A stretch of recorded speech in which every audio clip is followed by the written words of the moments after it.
asalaamaaleykum mbokk yi déglu rajo Sud FM ñaari waxtu jot na ba tegal juróom-ñeenti simili ñu leen di dalal ak jàmm ci suñu biir émission pour convaincre ni ma leen ko waxee woon démb ak ni ngeen ko déggee ci bande annonce bi dañu ko jagleel ñii nga xam ne ñoom ñooy candidat yi xëccoo mairie yi ci gox ak goxaat yi. campagne électorale bi tàmbali nañu ko fu mu nekk nii mën nañu wax ne ñett wala boog ñeenti fan moom moo ci des li ci des bëreetul mu nekk benn semaine boo xam ne candidat yi dinañ ci gën a farlu ci wàllu sensibilisation bi gën cee farlu ci seen wàllu programme ngir gën a yaatal ngir gën a mën a xam tànneef bi nu muy demee loolu sax moom moo tax ba ñu dalal fi nag candidat yi ngir ñu gën a mën a yaatal lépp lu jublu ci seen wàllu programme ci émission bi nag dinaa ci feggoo ak sama natango bii di Dame Babou Dame maa ngi lay nuyu. maa ngi lay fay bu baax Ndeye Marème. jërëjëf Dame tey kon Dame Babou ñu ngi dalal candidat bu mairie bu Dakar bu coalition Wallu Sénégal di Doudou Wade président maa ngi lay nuyu. madame Lo Ndeye Marème Ndiaye maa ngi lay fay. jërëjëf Doudou Wade kenn du ko natable ci langu politique mu nekk ku yàgg yëngatu ci wàllu politique nekk jaxbaat ci ancien président maître Abdoulaye Wade ci biir parti démocratique sénégalais am na fa ay ndomb tànk yu bëri wante ci njeexteelu atum 1980 la gën a fësal ay yëngatoom mu bokk ci élection locale yi ci atum 1996 laata nag ñu koy tabb mu nekk député ci 1998 mu nekkaat député ci atum 2007 ba pare nekk président du groupe libéral et démocratique coalition Wallu Sénégal bi mu bokk moom moo ko investir ngir mu nekk candidat à la mairie de Dakar waaye du guléet ki di Doudou Wade bëgg a nekk candidat ca mairie ba ndaxte bu ñu fàttalikoo ci atum 2002 fekk mu nekkoon député mi ngi doon sàkku ci parti bi ngir ñu daal di koy tànn waaye sa mujjantal ga kii di Pape Diop le maître Abdoulaye Wade tànnoon ba ci atum 2009 moom mii di Doudou Wade bokkoon na kon ci adjoint yi ci atum ren ci élection locale yi sa njëlbeen ñu ngi doon yaakaar ne waa PDS dinañu longoo ak yeneen parti yu bokk ci Yewwi Askan Wi waaye mujjeewul antu ba sa mujjantal ga sax waa PDS ak yeneen parti daal di taxawal coalition Wallu Sénégal tey jii kon moom mi di Doudou Wade la ñu fiy dalal ci suñu émission pour convaincre. waaw Serigne Doudou Wade ñoo ngi lay nuyu te di la gërëm ci campagne bi xam naa ne xat na lool bàyyi ay heure ñëw pour ci émission bi. loolu ñoo ngi la ciy gërëm bu baax mais léegi démb sax boo xam naa ne boo déglu woon da ngay gis ne li ñu tàmbalee woon émission bi mooy campagne électorale ndax ñu bari dañuy jàpp ne campagne électorale bu ñëwee ay dàggasanteeg waxanteeg yooyu la war a doon ñu jàpp ne xëy na mën naa am beneen yoon bu dul boobu moo tax ñu teg sax sàllimtoo nga xam ne bi yonent bi génne àdduna ñeenti saaba yi dañu def campagne électorale ñoom ñëpp ku nekk wax lu tax ñu war la jël mais kenn waxul lu tax waruñoo jël keneen kii defe naa comme waxtaan wi noonu lañ ko bëgg a jaaralee tey ji ñu tàmbalee ci lu tax ñu war a jël Doudou Wade bi ci jëkk bu ma la bëgg a laaj mooy naka nga déggee lan moo nekk ci loxoy maire yan wareefam yan ñooy wareefam ak yan mooy liggéey yi nga xam ne dañ ko dénk léeg-léeg ñu dégg maire yoo xam ne wala candidat yoo xam ne danañu diggee sax daanaka ba diggee défense frontière ñu bëgg a xam ndax lan moo nekk ci loxoy maire yow naka nga ko déggee yan lañ ko sant ak lan lañ ko santul. waaw Dame maa ngi leen di nuyu tedd di wax aussi soxna si ne ko bari na fu may toog ci télévision wala rajo ñu wax sama doxalin mais bii laa ci am woon dul teg baat lu ma ci rectifier amu ci. di ko ci sant aussi trop parce que yenn saa yi dinañuy tax. mu dina am ay jafe-jafe ak sax journaliste ci la ñuy wax bi ci des aussi di la gërëm ci li nga xam ne wax nga ne noonu nga bëggee émission bi ci saaba yi nga xam ne ñoo waroon wutu suñu yonent bi tedd bi sallallahu alayhi wa sallam mais ba ñuy def ku nekk di wax ne tax nga war ko doon fekk yàlla pare na yàlla ci ay événements yu passé ci ay jafe-jafe ci ay nengam ci ay bés ci ay waxtu fexe na ba waxtu yooyu yonent bi ak sa Ababacar la ñuy tegle loolu moom yàlla réglé woon na ko mais nit ku nekk nag du tere nga ut moo tax ñuy ut moo wante bon comme yàlla pare na utin bi rafet li nga wax noonu ci naka la ñuy yan compétence le maire bi am ci gàttal rek bu ma koy jàngal xale yi dama leen di jox ñetti cër dama leen wax bind leen DES des radios des studios des journalistes benn bi ma wax leen bind leen JCE wax leen jeune chambre économique bi ci des bind leen PO ngeen jàpp ne PO wulu France la ngoonte woon boo jëlee yooyu da ngay jàpp ne bi ci jëkk ci li nga xam ne moom la ñu war a wax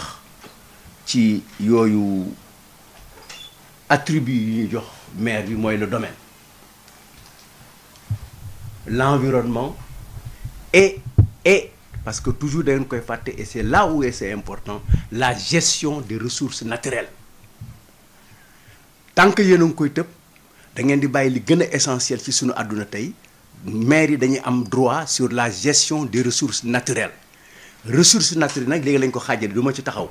dafa am ressources naturelles ak ressources naturelles stratégiques moo lay wane loi bi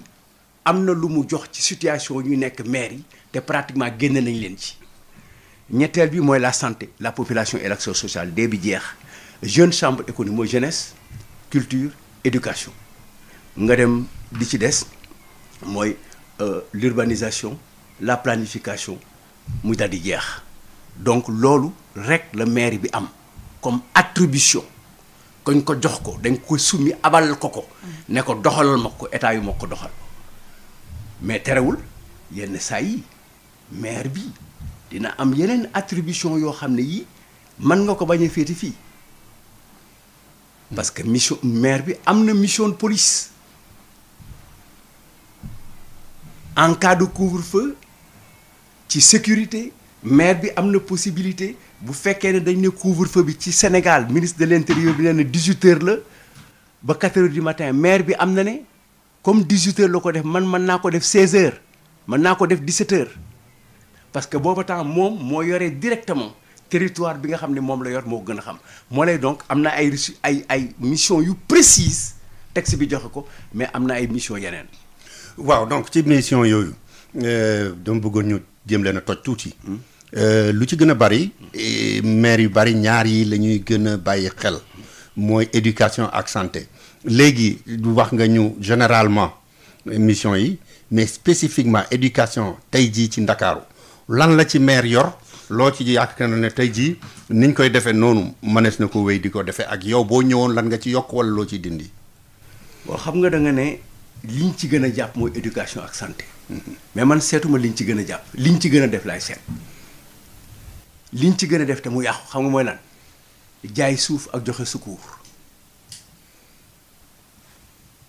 waaw daañu ci ñëw. non boobu segment la beneen la. léegi ci éducation bi laa wax. d'accord na mais dama phrase la rek. waaw xam nga li ñu la jox nga bàyyi ko fi mu defi leneen.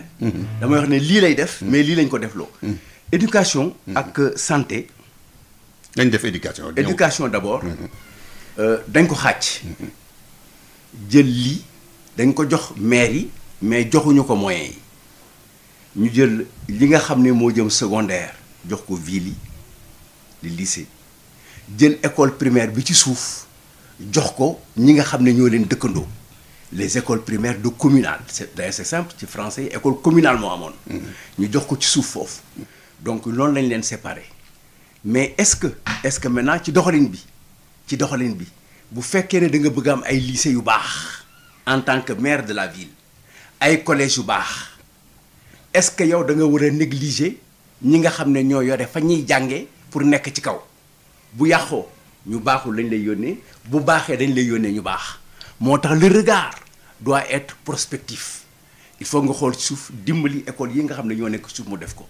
loolu mooy. d'où une réforme pour donner un peu plus de responsabilité au maire pour le primaire. waaw parce que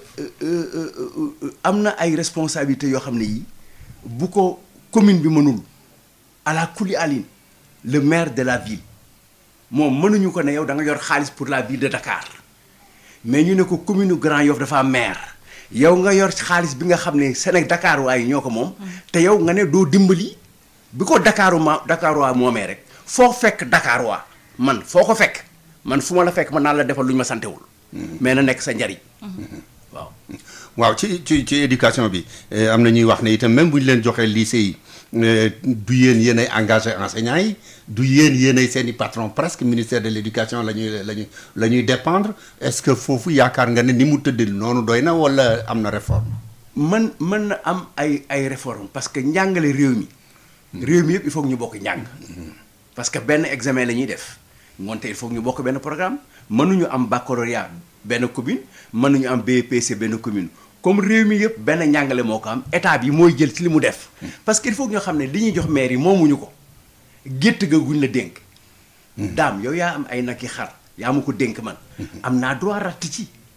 am naa droit ratt mais mi jaay ci jox la sa xaalis am naa droit génne leen bi defar ko jox la ci xaalis mais aw ma droit bés bu nekk ma rey xar donc def compétence transférée dañ la ko jox pour nga liggéey ci état bi parce que état bi dafa bëgg a jege ñi nekk ci suuf mais bu la ko état bi joxe war na la jox dara loo ko téye war na la jox sax lépp loo xam ne lii moom la ci daan def mu delloo la ko yow donc question bi mooy que ndax dañ ko war a lan nga posé. dañ ko war a réformer waat pour mu am cohérence. waaw réforme pour que maire bi war a jël lycée yi ñi ñu ko nar a yónnee suba. fañ leen di jàngale mu am ci bëtam moom it am ci lu mu ci sañ. waaw mais xam nga l'inspection d'enseignement primaire. li nekk ci commune bi. moom moo maire bi ñoo nekk lu ñu bokk. moonte ci njàngale mi ci li ñuy jàngale. il faut que ñoom ñu waxtaan ci dafa am loo xam ne li njàng mi foofu la toll. maanaam boo demee ci suuf ñun li ñuy jëkk jàngale mooy le centre d'intérêt. centre d'intérêt mooy fi nga dëkk sa village bi nga dëkk sa quartier. on leen li jëkk jàngal. buñ la après ñu dem ci village bi après ñu dem donc ñun noonu enseignement bi noonu la mën a dem mënuloo jàng lenn te xamuloo d'abord sa milieu naturel. da ngay jàng sa milieu naturel donc bu ñu paree mën nañu def nag organisation benn examen bi la ñuy def benn école yi ñu def ma jox la ci benn exemple rek bu gàtt man nekkuma maire mais nekk naa politique. commune Biscuiterie l'inspecteur mu ngi may les inspecteurs d'enseignement ñu ngi may dégg. ci gàttal la dame secrétaire générale du ministère de l'éducation mu ngi may dégg mais dafa am ay jamono bi ma constaté en tant qu'enseignant que élèves yi seen faute dafa bari dama organiser pendant 2 ans les mêmes cours d'orthographe les mêmes exercices de contrôle et les mêmes exercices d'application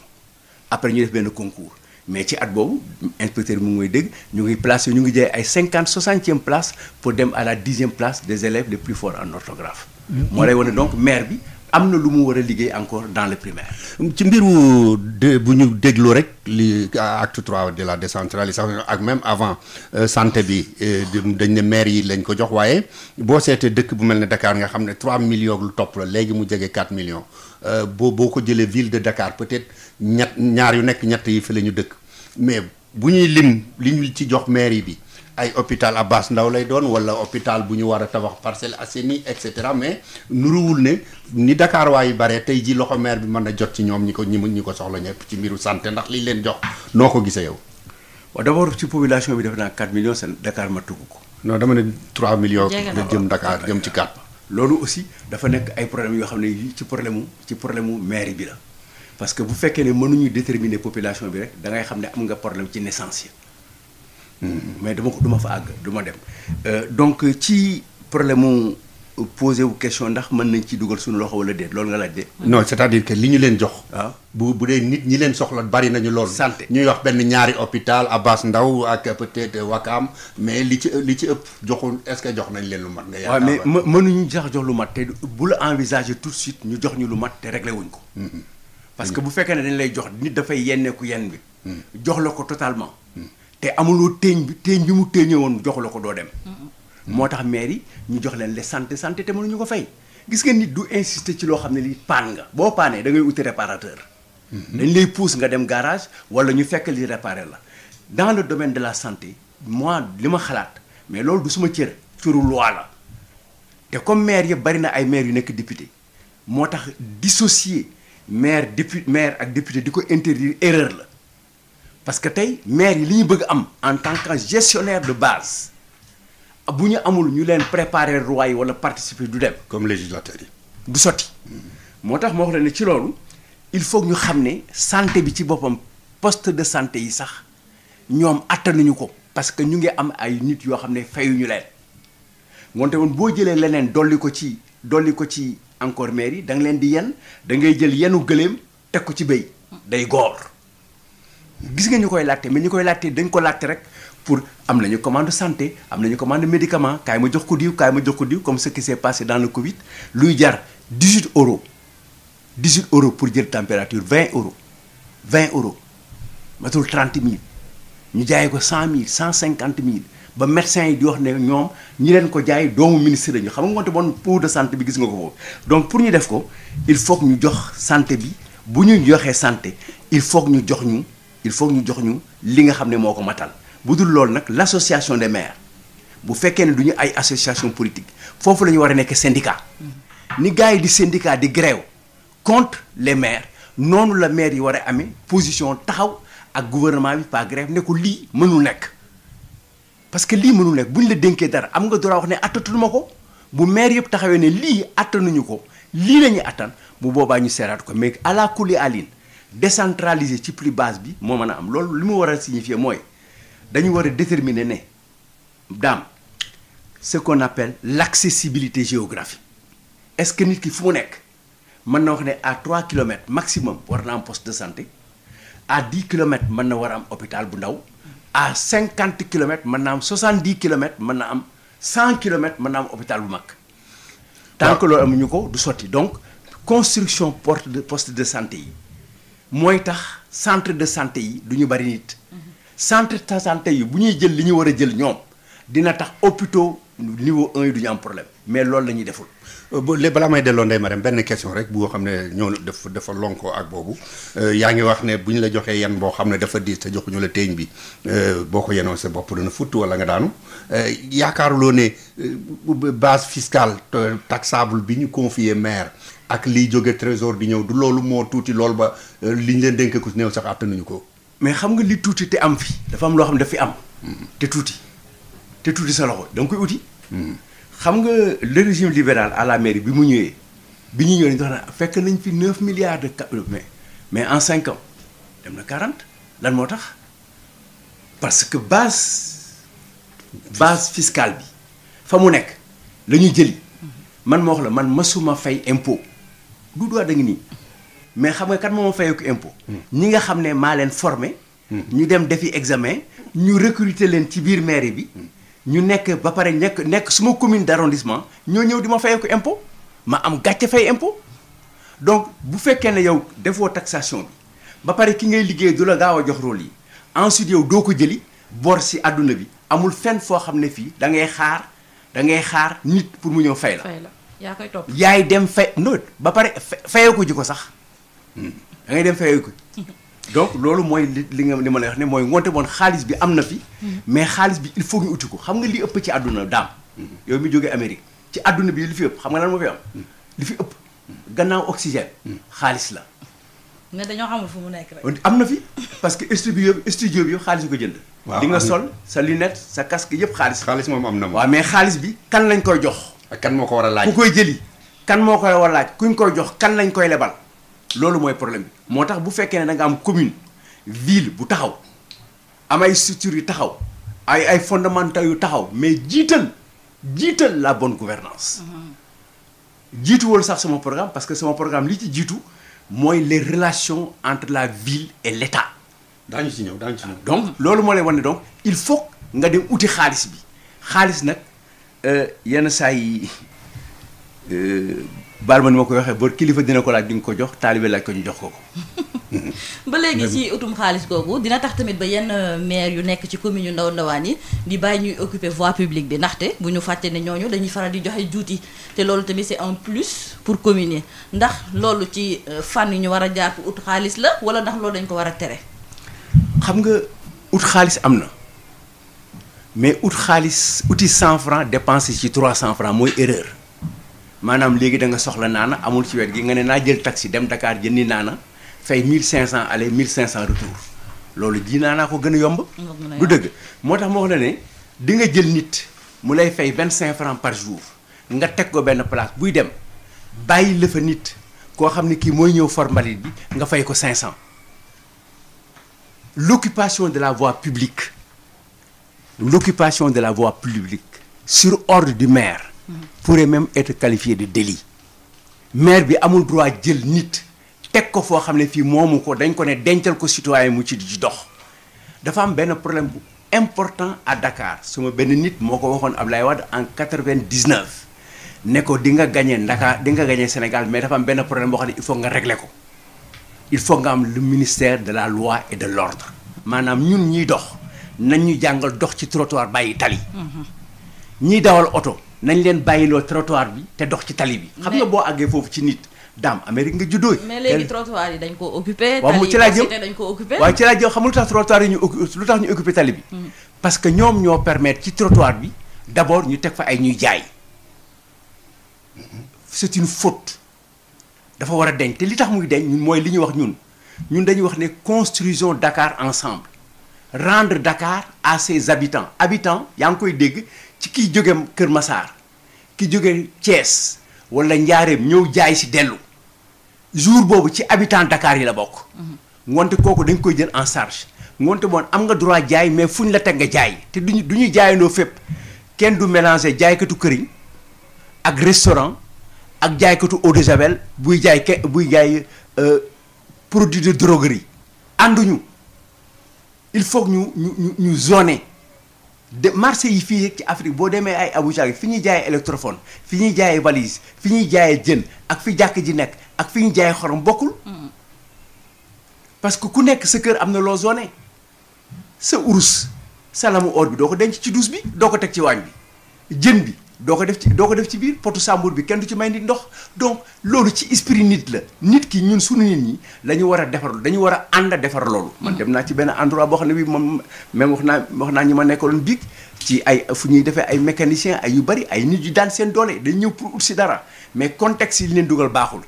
il faut que ñu génne ko d'abord foofu du zone am ñu génne leen teg leen fenn foo xam ne te bu ñu leen defaree fenn aussi ba def ci xaalis dañ leen di obligé ñu dem fa. loolu aussi ci problème yi la. dinañ ci delluwaat ndaxte loolu boo seetee tamit problème la fii ci biir Dakar dañuy bëgg a dindi marchand ambulant yi ñi nga xam ne ñoom ñoo nekk ci tali bi yóbbu leen ci ay zone mais dañuy lànk léegi ndax fu mu nekk nii loolu am nga si pexe wala bokk ndax bokk na ci loo xam ne da nga ko sóoraale ci sa biir programme. xam nga maanaam secteur informel bi ñu fexe ba daal di koy organiser. non xam nga ñun dañu wax ne Dakar bi ñu bugg dañu bëgg Dakar boo xam ne bii d'abord dañ koy delloo ñi ko moom ñi ko bokk. mais Dakar boobu li tax ñu delloo leen ko ñoom pour rek ñu satisfaire seen ay besoins besoin d'opportunité ci la bokk opportunité sécurité bien-être épanouissement mais opportunité Dakar ci boppam ville de Dakar bu amul opportunité économique et financière dootul nekk ville dafa am lu ñu tuddee les villes du monde dafa am ay définitions yu ñu ko jox parce que adduna bi kenn dematul yow kenn mais Dakar bu fekkee ne amul opportunité nga soxla bijou ñëw Dakar nga soxla plateau bant ñëw Dakar nga soxla ay poupée nègre ñëw Dakar ñëw sekk photo ay gratuit ñëw Dakar ñëw fekk ay naar yuy defar kaasu ataaya wala machin wala ay pipe en machin ñuy tux amul Dakar mais amoon na fi pendant la colonisation fi ñu doon ëpp fu ñuy jaayee aar ci Sandial la woon xam nga loolu yéen n'est-ce pas mais loolu yëpp amatul le village artisanal n'existe plus donc opportunité artisanale boobu il faut que ñu xam ne pour Ndakaaru la bu maire bi comprendre pour moom la rek ci lay amee xaalis moom bu koy def ngoonte moom dafa war a waxtaan ak nit ñi mënuloo ne dañuy aménager Sandaga toj ko bëgg ci def loo xam ne li yow ni nga d'accord ak nit ñi defuloo ko donc tu crées la rébellion construisons ensemble marchand ambulant yi nekk ci mbedd mi ay nit lañu yu wér comme ñun yu bëgg ko seen bopp comme ñun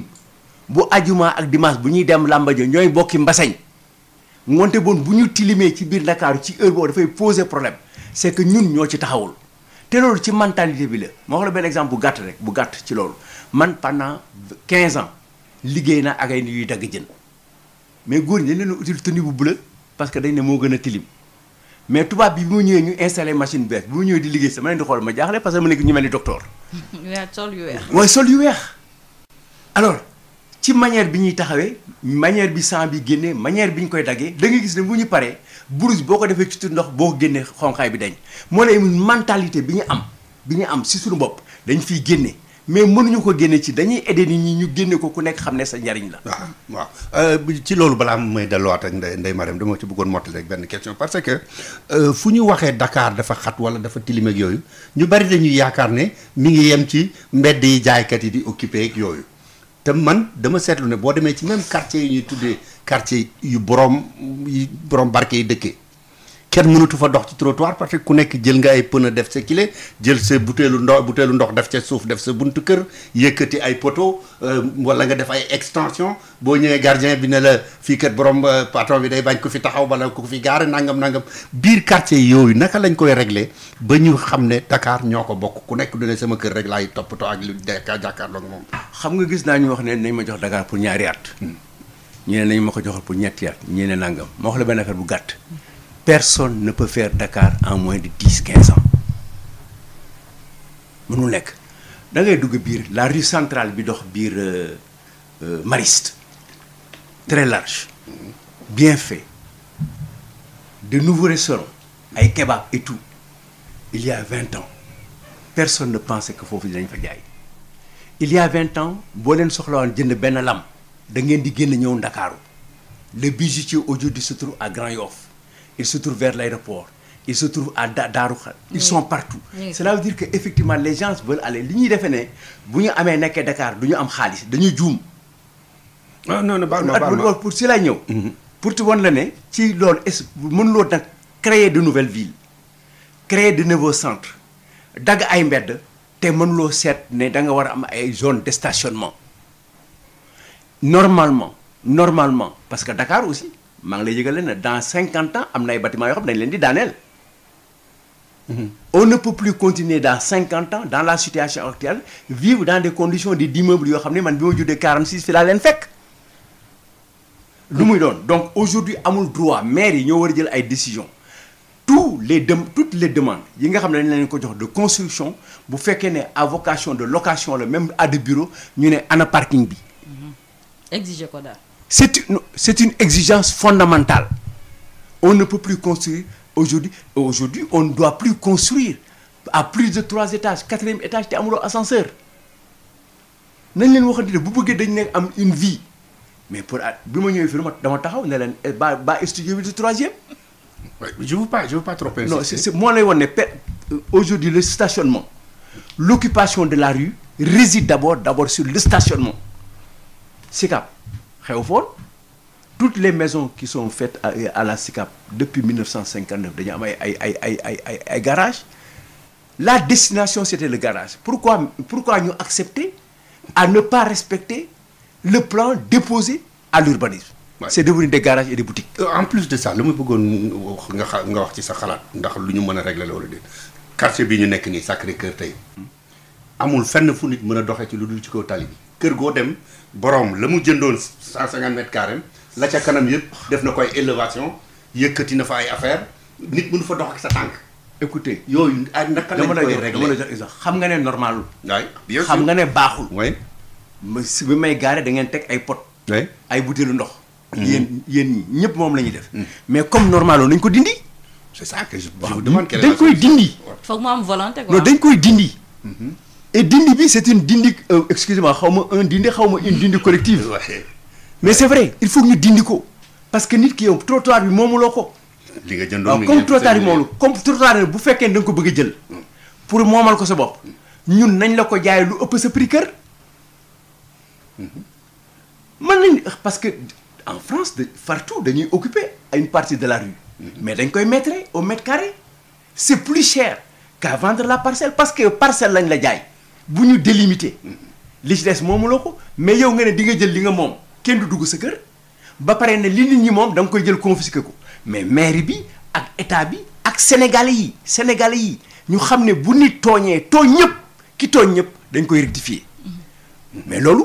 yombul mais il faut savoir le mener et sur ça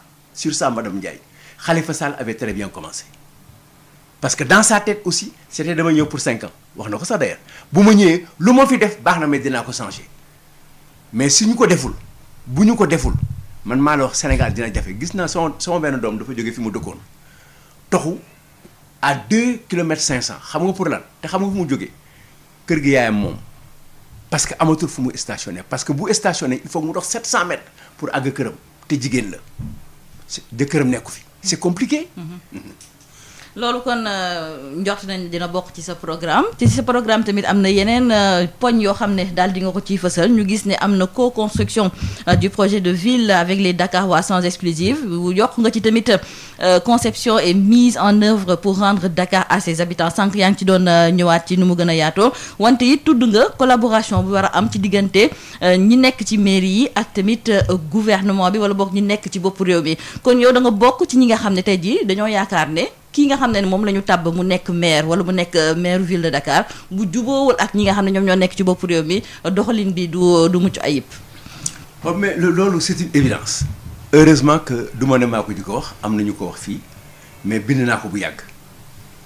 et aussi dañ ko pratiquer seulement dañu am chance ñun tamit dañu am chance parce que dañu wax ne l'occasion fait le larron ñun dañu am chance bi ñu nekkee maire président de la république ñu bokk jëmukaay. ñu bokk kër. mais Khalifa Sall aussi bi mu ñëwee fekk na fi Ablaye Wade mais bi mu ñëwee dañuy ànd ak moom ci liggéey moom ci boppam wax na ne ko Ablaye Wade dimbalee tey moom wax na ne Macky Sall dimbale woo ko noonu wax na ko ñëpp dégg ko c'est-à-dire aussi ci conception nit ki la bu fekkee ne président bi moom ci fi mu toog di liggéey rek moom mu ngi xool parteem du sotti. et loolu moo am ba nga xam ne Khalifa Sall xëy na benn suba ne damay teg fi ñaari pot de fleur ñu ne ko pot de fleur bi doo ko fi teg ci pot de fleur dama ko caricaturer. waaw loolu la ñu xëccoo pendant 9 ans.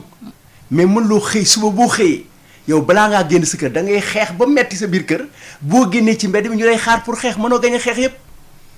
donc au lieu ngay xeex boo xam ne doo ko gañee yàq ci sa doole yàq ci sa def nga seet li war a am man yow yaa ma dénk mais Marème bi nga ma dénkee li nga ma dénk yow jox nga ma ko nanga ma ne danga ma ne man maa war a defar añ pour ñëpp lekk mais ana dépense bi nga jox ma ko mais bu fekkee ne boo ma ne toggal añ ma ne ma dem duggi ba pare war a togg suppu kaañ nga ne ma noo tey bugguma suppu kaañ laax laa bugg da nga may sonal. loolu nag mieux vaut avant nga waxtaan ko ak président de la am na ko ma wax barki dem ci journaliste comme yenn saa yi dañ lay dugal ci ay problème ñu ne ma bu la galgalee ma ne ma dindi galgal bi. bon donc li am mooy président de la république man maire de Dakar dinaa fexe ba moralement wax ak moom bu ma amee ci ay jafe-jafe ba atteindre ko mu xam ne li ma nekk ak moom ak li ma wax moom nit ñi waruñu ko yëg. bon loolu su nekkulee nag tey jii su fekkente ne jubóowu leen ci kàddu. waaw bu ñu juddóowul ci gàttu bu boobaa nag waa Ndakaaru yéen ñi ma fal Dakar yéen ñi ma fal bëgg Dakar li ngeen di xul fii yéen xul ko ba ne warul am ngeen d'accord ne warul am ma dem Macky Sall ci boppam président ni du ma ci dimbali yéen noo leen def ak man doo leen ànd ak man ci li may xeex. bon c'est pas simple c'est vrai.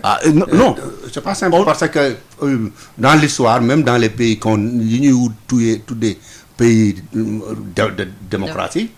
toujours dana am ay biccoog mbaaloo même su fekkee ñoo bokk parti sax man benn ville la xam mooy New York mais gouverneur New York bu nekk ki nga xam ne mooy wujjëm mooy maire New York parce que maire ville New York mais fii même ci jamonoy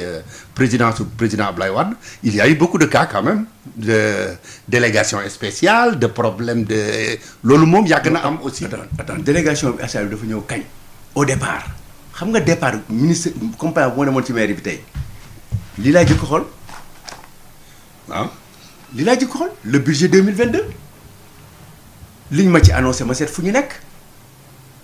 fan la ñu nekk Dambaaw bi ne mu ngi liggéey ci maire yi fan la nekk ñu ne ma Dambaaw bu nekk mu ngi Amérique ma ne mais pourquoi Dambaaw bu du fayeeku fii parce que am na loo xam ne mën nga ko wax nii mais tant que dugguloo ci am na loo xam ne aussi mën loo ko xam parce que amuloo ko parce que maire bi def na ay études. am na ay documents yu fa nekk am na ay affaires yu fa nekk donc mën loo ko engagé te moom la mu ca def ci lu baax jëluloo ko. waaw mais mën nga ko tudde noonu yow. mais ci affaire maire bi laa dama ne. xam nga yow bi ngay commencé ci émission. xam nga ko xam Amérique nga. mais commencé woo ci constitution américaine commencé woo ci xam nga ci lan nga commencé. Sénégal ci lan ci Salimto. mu ngi noonu. ngoonte moom Salimto boobu nga xam naa ku nekk na waxal sa bopp te ñu ànd liggéey mais ci foofu laay aw man. voilà d'accord parce que jamono boobu bi yooyu di am ay xëccoo ak ay kii loolu yàgg na am ci état yu bari. ci bien sûr yëpp mais léegi dafa am cas boo xam ne man ci laa bëggoon ñëw ak Doudou Wade mais c'est très spécifique. cadre de discussion politique la boo xam ne candidat Doudou Wade dong la mën a appliqué wu ci moom. Parce que seen parti 74 ba léegi dafa am nu mu bindoo ak lu mu bari doole ak lu mu organiser nu mu tasaaroo ci réew mi force de frappe première président Ablaye Wade la moo mas a nekk seen doole yéen campagne yi ngeen mas a def yëpp dem nañ fi ba am ci ay dem tribunal ak ndax photo président Ablaye Wade na nekk ci kiiw local yeeg yooyu ren ji nga xam ne dafa mel ne président Ablaye Wade daf leen ne nag demal leen seen bopp loolu lan la leen indil ci ay jafe-jafe ak yooyu absence du président Ablaye Wade sur le terrain. waaw mais xam nga da nga wax benn wax boo xam ne c'est pas spécifique au président Ablaye Wade. ah Doudou Wade je dis. non oui oui tous les candidats. yow rek yaa ci amoon atu bu mel noonu. bu mel ne bu président Ablaye Wade comme force de frappe. waaw mais waaw da nga ne force de frappe bi laa lay si da nga ne spécificité la. mais spécificité affaire la boo génne woon Macky Sall tey du ñu dem élection. non dama ne baal ma ko ma reformuler dama ne amoon force de frappe bu mel noonu. waaw ba nga yegg ci campagne bi jëkk a am boo xam ne force boobu amul. affaire yeggagul foofu boobu laa lay laaj. nu ngeen koy gérer en plus court mais absence su président Ablaye Wade naka ngeen koy gérer ak li mu représenté woon yëpp ci seen i campagne. absence su président Ablaye Wade mooy que dafa duggul ci campagne locale bi. waaw c'est ça que je dis. mais c'est parce que d'abord dafa am première chose mooy situation yi dafa changé situation yi changé mooy décentralisation acte 3 dafa indi lu bees ñëpp ci yem moo tax candidature yu bari moo tax fu nekk tasaaroo. moo tax ville bu nekk nga gis fa ay yëf yoo xam ne yu compliqué la ba nga xam ne on emploie même maintenant des moyens yoo xam ne yi yu compliqué la en pleine campagne électorale nit ñi di dem jëndi ay pages spécifiques ci rajo di jënd rajo contrairement à ce que vous faites aujourd'hui yéen donc loolu parce que le maire est élu au suffrage universel direct bu fekkoon ne dañuy toogoon rek ci kenn toog ñu dem ba ci conseil municipal bi ñu ne diw na machin mais parce que loolu man moo ma dal en 2002 moo tax kenn falu ma et en 2002 j'ai été combattu par les gros responsables de mon parti mais ñi ma xeexoon man ci parti bi ñooñu nekkatuñ fi olof dañ ne àll la cay ñuul moo cay ñàkk juróom-ñaari ña ñu woon ñëpp dem nañu ku fi des juróom-ñetti seet yi ak taaro yi dem nañu maa fi des maa fi sës donc président Ablaye li mu war a def na ko mooy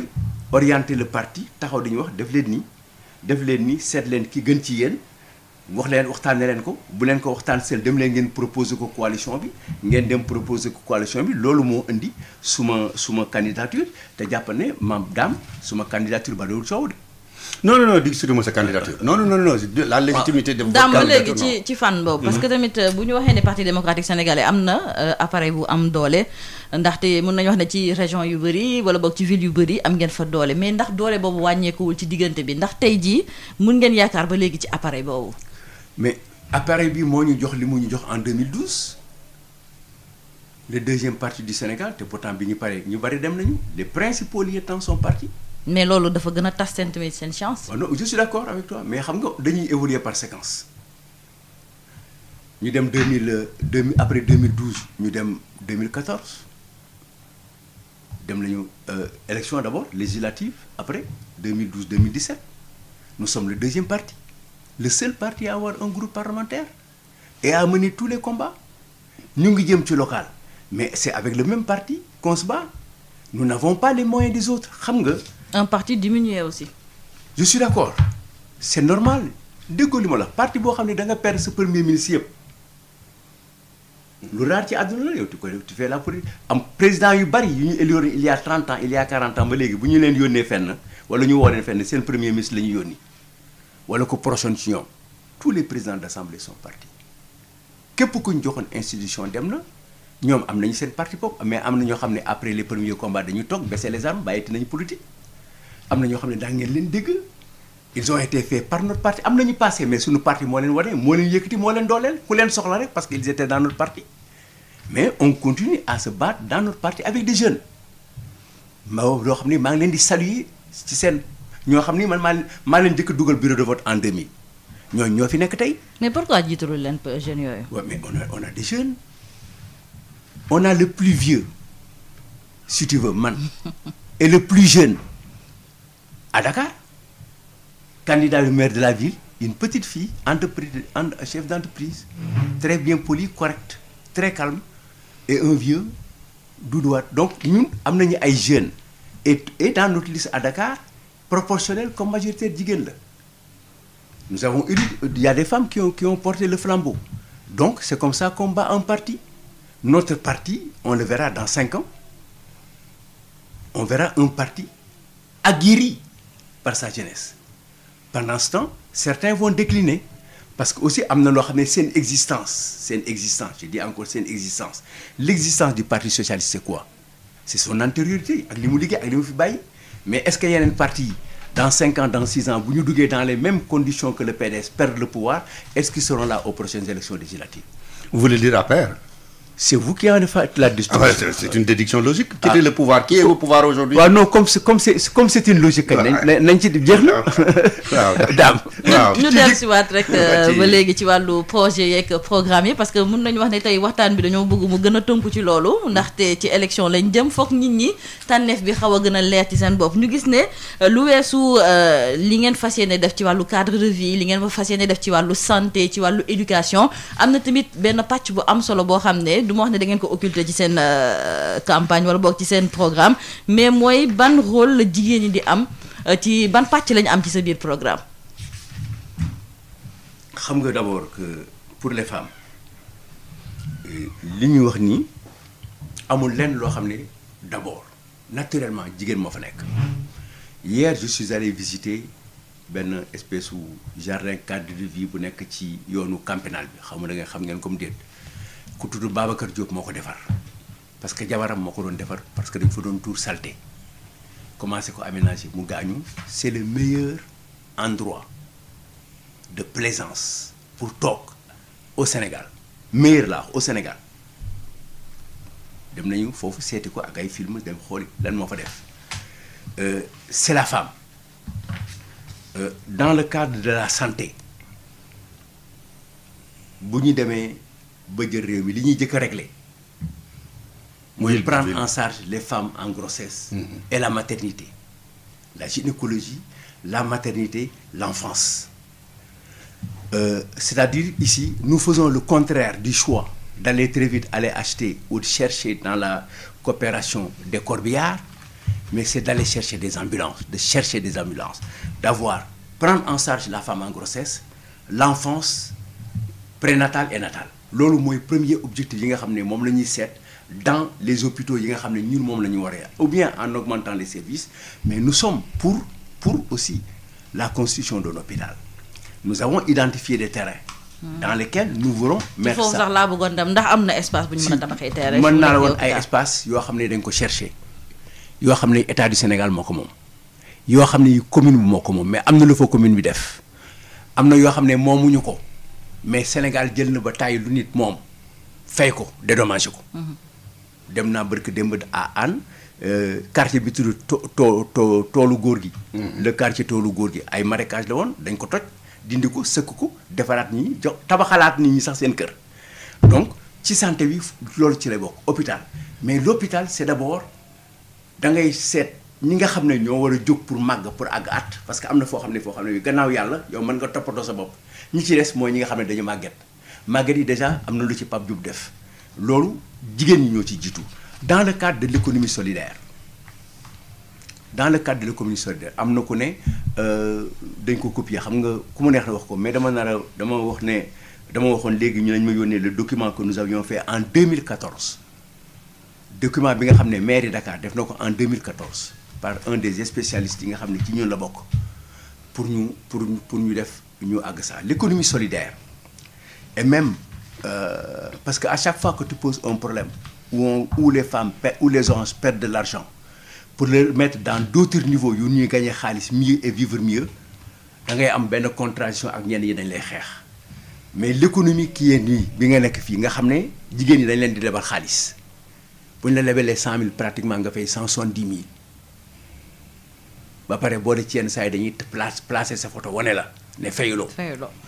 loolu lu ñu war a dindi la y a des possibilités de synergie et avec un crédit municipal pour fàtte ne aussi crédit municipal amoon na fi xam nañu fan lañ koy jëlee parce que dans la recherche des fonds il y a des fonds à payer et il y a certaines personnes qui doivent les payer il y a certaines structures qui doivent les payer loolu dañ koy def ensuite avec les banques avec qui nous travaillons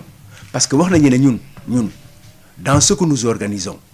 mënuñ ci génne ñaari nit la communauté des savoirs et la communauté financière ensuite les acteurs yi femmes yooyu ci la ñu bokk. aujourd'hui l'économie informelle li ci ëpp ay xale la mais jigéen ñi dañ ci am importance bu rëy rëy. donc loolu aussi ci la ñu bokk mais en ce qui concerne les femmes dans leur intégration dans le processus nous allons participer à certaines journées notamment la journée de la femme mais d'une autre manière. mu bañ a nekk folklore. non nous allons recenser et faire travailler regarder aller chercher les gens les femmes yi nga xam ne ñu ngi nekk dans le travail au lieu de les déplacer d'aller vers elles seet li ñuy def et trouver des moyens de régler ça sur le problème de la salubrité et de l'hygiène publique nous allons mettre les femmes devant pour yëgal leen ne le problème de la santé est une priorité pour nous li nga doon wax ci mbalit yi ci trottoir yi ñoom dañuy bokk ci loolu dañuy bokk ci problème hygiène publique bi te surtout que dañuy dem vers la remise en place d'une structure de ramassage communal parce que Ndakaaru bi mu xewee te set mairie bi moo doon ramasser di stocker di jël di yóbbu dafa amoon ay lieux de dépôt dañ ko daan def en brique ñun bi ñu nekkee xale yóbbu ko am na benn gu suma benn ndijaay bu tudd Abdourahmane Ndiaye moo ko yoroon ba ci si Clédor Sall donc loolu la ñu soxla on a les possibilités de le faire yéen ñi koy def yéen moom ngeen def boo leen nekkee France moom ngeen def boo leen nekkee États-Unis benn daam baabuli bi la. boo yeewoo jël ko yeew ko ñëw dugal ko mais daam baa bi boo àggee jur bal mënatu ko mais y a un problème. oui c'est vrai mais comme li ci bari bëggoon naa ñu peut-être Ndeye Marième ñu jox ko opportunité. pour revenir sur un secteur dont tout le monde parle te c'est important jeunesse et sport. la jeunesse et le sport et la culture dama leen di boole. du ma chef d'État mais dama jàpp ne jeunesse sport kenn mënu leen séparer. en tant que maire surtout. waaw mais je parle en tant que maire. Sur le sport nous allons dans un premier temps nous allons voir comment est-ce que les associations sportives et la mise en place de tout ça vont se faire par exemple si tu prends les HLM on discute avec les maires li ma leen di wax yëpp c'est parce que j'ai de l'argent mais damay wax ak maire yi boo duggee Sodida ba ngay génne Colobane Mamadou Diop avait essayé de faire quelque chose mais dégg naa président di wax naan ce qui manque c'est le suivi mais celui qui sanctionne le suivi et le non suivi ka anam donc defoon nañ ko fa mais aujourd'hui il faut prendre ça il faut protéger le mur ba kenn du ko tëb avec des barbelés appeler des artistes des concours de place de 10 mètres place Babou Doudou Wade ku nekk nga defar ñoo lay jox matériel bi ngay dessiner et un cours pour payer les meilleurs tout en laissant des espaces bu ñuy toog des espaces yu ñuy def sport yu ñuy yëkkate poids yu ñuy yëkkate ay tànk ba mu jeex ba doo ci bàyyi benn espace sauf tous les 300 mètres nga def fa benn espèce su cabine de toilette boo xam ne bii pour les besoins la avec surveillance après mettre un peu de la lumière émettre de la lumière et peut-être le Wi-Fi c'est possible mais espace bi nekk en face maintenant son utilisation c'est des espaces où on joue il y a des possibilités de gazonner de mettre pas tout sport mais du sport ensuite d'espace peut-être boo xam ne bii des ensois que fait pourquoi pas. et ne pas les laisser faire des garages mécaniques. non du tout voilà non du tout. xam nga seetal rek le poisson qui passe à Paris fu muy aw. exportateur de poisson yi comme man ak ñoom Pape Diop yi xam nañu fu mu jëm. dafa am fu ñu koy uti. donc loolu il faut ñu def ko maintenant il se pose un problème aux HLM. on parlait aujourd'hui de collège les moyens ne sont pas ils sont en train de construire un stade ça fait 3 ans agul tu pars à Grand Médine un marché qui devait être conçu en 18 mois a fait 7 ans mais par contre nous avons discuté des possibilités de marché j'ai dit je ne construis pas moi je ne participe pas à la construction d'un marché qui ne se ferme pas et qui s'ouvre ma ci fekk suma xaalis maa ko moom man lañ ko dénk dama koy def foo xam ne fii yéen boo leen fa bàyyee seen marchandise ci guddi ñu tëj ko bu ñu xëyee tijji ko 6 heures on ouvre à 19 heures on ferme donc loolu mooy tout ça encore ça rentre dans le cadre des femmes maintenant sur sport bi sur la culture et sur le loisir le président de la République a une idée que je trouve bonne de mettre un parc forestier sur l'aéroport de 6 à 8 hectares mais nous lui avons fait une proposition mais monsieur le président il ne faut pas mettre seulement un parc forestier comme le parc forestier de Mbao il faut l'aménager avec des choses durables, du bois, de la paille, des endroits où les gens peuvent rester. Mais nous allons créer une espèce de genre de spectacle. On fait toujours mieux que ce que font les autres. Je ne sais pas pour importer Walt Disney, mais c'est créer ce qu'on appelle le Noumélan Park.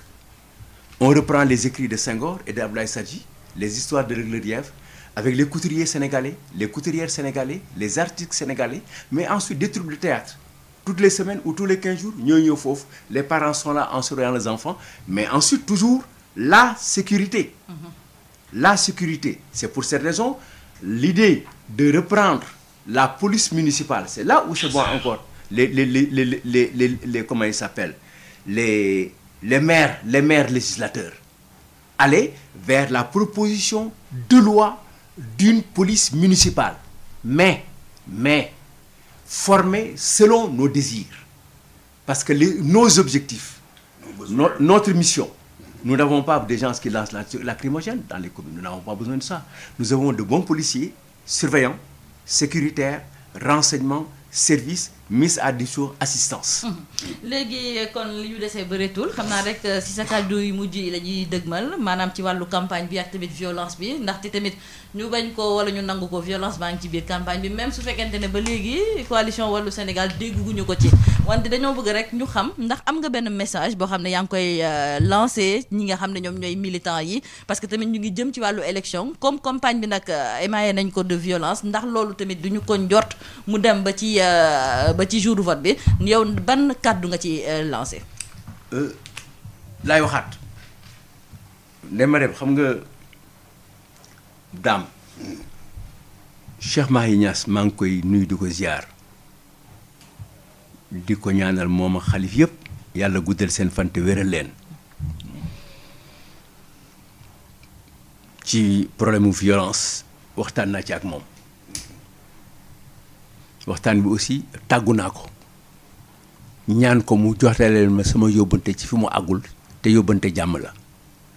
ak quelques heures mu dem gisi président de la république ma wax ak moom wax ko moom ne ko waxal président Doudou Wade nee na lii mooy indi jàmm lii mooy indi ay man def naa loolu du nee nga benn ñaareel bi participer naa ci woote bi nga xam ne suma sëriñ Cheikh Ahmed Tidiane woo na ko ci Kudis wax naa leen tamit foofu li nga xam ne mooy indi jàmm parce que jàmm dëgg ki bari doole moo koy indi mooy indi ay mooy saxal jàmm moo koy dëgëral mais bi ci des ajjuma ci guddi def naa benn message vidéo de 20 minutes président de la république laa waxal moom rek dama ko wax ne président première mi-temps bi jeex na tey ci guddi ñu ngi ci deuxième mi-temps éliminatoire la il faut kenn gagné ngoonte nit dina dugal sax ba dugal bi loxo nit dina gagné mais maa ngi lay yëgal ne ñu ngi jëm ci fan yi bu ëllëgee nga commencé dégg ay histoire yu bari ay reyante te ay la yowén li fi xew ba léegi nii président sa ñooñ la yow du keneen président yaa attaqué nit ñi yow yaa attaqué nit ñi sa waa ñooñ ñoo attaqué nit ñi sa waa ñoom si sa bopp yow président da yaa ne diw dalal ci kaw diw jox ko moyen pour mu def ko ci naka dalal ci kaw diw ci politique ou dalal ci kaw diw physiquement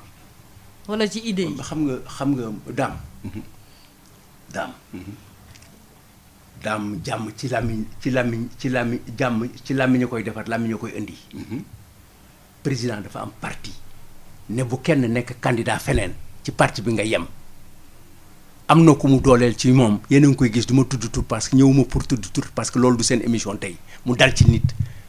ñu ngi waxante bu ñu waxee sax ñu ne ko nanga amuloo droit génn fii def sa émission ba pare daam bàyyiwuma di génn naan yaa gën a niil ci journaliste yi amu ci yow droit yaa ngi may dégg de loolu am bi ci des ñoom seen bopp attaqué nañu ñi ngeen xam ne ñoom la ñuy tuddee ay transhumants entre ñoom fan ngeen dégg xeexu PDS bu ñu paree dinaa la woon benn document vidéo bu ñu ñëw pour attaquer ñu pour perturber suñu réunion parce que ci loolu lay commencé dinaa la ko woon léegi bu ëllëgee ngeen ne Doudou Wade wanoon nañu ko mais dama tere suma ay nit wax leen calme leen moo tax maa ngi wax ne sëriñ yi ma dégg yëpp ku ci nekk ñoom ñëpp ñoom ñëpp ku ci nekk ci ñoom ba barki démb ci laay ci seeti naa avant-hier def nañu vidéo ak le xalif général le porte-parole des xalif de Layène dañ ko def sëriñ bi mu ne ko naan ma ne ko ñun dañu bëgg nga ñaanal ñu du ñu tooñ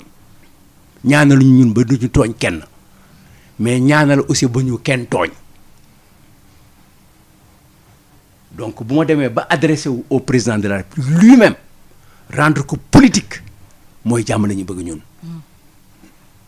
kon nag jërëjëf Doudou Wade ñu ngi lay sant di la gërëm ci teewlu gi xam naa ne xat na trop wante fexe nga ba daal di ci xejal li nga xam ne moom mooy émission pour convaincre Dame Babou tamit maa ngi lay sant di la gërëm di la bàyyi tamit nga daal di tàggatoo ak mbokki auditeurs yi. waaw li may wax rek mooy jërëjëf Ndeye Marième maa ngi lay gërëm bu baax a baax maa ngi gërëm aussi Doudou Wade bi may dugg si am na lu mu ma wax ne fàttali ne sama mag la loolu moom. te wane na ko tey encore ci doxalin bi ni mu demee. ñu di ko gërëm lool ndaxte jot gi bariwul. jërëjëf kon nag mbokk auditeurs yi fii la ñu yem ak yéen ci seen émission waaw. man tamit moo wax ne daam da nga am yar rek mais dama ne xam naa ne bu ma la waxee dara di nga ma ne yaa ma yare noonu. kon bu ma amee yar yaa ma yare noonu. waaw mais li man tam maa ngi leen di gërëm. maa ngi leen di gërëm. parce que yenn saa yi booy dem ci émission yi da ngay am appréhension. tey lañu mas daje mais xam naa ko nit ñi ne bu ñu toogee ci tànt di firi wala di wax da ngay jàpp ne ci ñu ngi jóg ci seen sëriñ la wala école ba ñuy génnee école bi ngeen génnee amu leen droit def yenn yi te dañu toll foo xam ne fii tey ji ma lay wax nii bari na ay journalistes yoo xam ne ñu ngi dugg ci loo xam ne seen yoon nekku ci parce que boo demee ba nekk ci di jël xaalis ci émission bu nekk parce que émission bi dañ koy jaañ en période campagne électorale bu doon États-Unis ñu tëj la wala ñu tëj sa rajo. Il faut que les journalistes continuent à rester journalistes dans les cadres bi nga xam ne moom lañ leen formé mais maa ngi sant suma borom bi nga xam ne école bi nga xam ne état bi moo ko moom wax ma ne am na de mais gisaguma ci sama bët journalistes yi bari ñoo di dem procès mais gisaguma journaliste bu dem procès ñu ne CESTI la génne. moonte sëriñ bi am na ci doole maa ngi leen di gërëm bi ngeen nekkee sur la ligne. na leen yàlla fay. jërëjëf Doudou Wade di suñu ganu tey mu bokk ci coalition Wallu Askan Wi moom mi nga xam ne moom mooy candidat bu maire bu Dakar bu ville de Dakar kon nag ñu ngi koy sant di ko gërëm di gërëm tamit suñu auditeurs yi ñu àndaloon li ko dalee ñaari waxtu ba léegi dinañ dox daje suba incha allah ci beneen émission pour convaincre.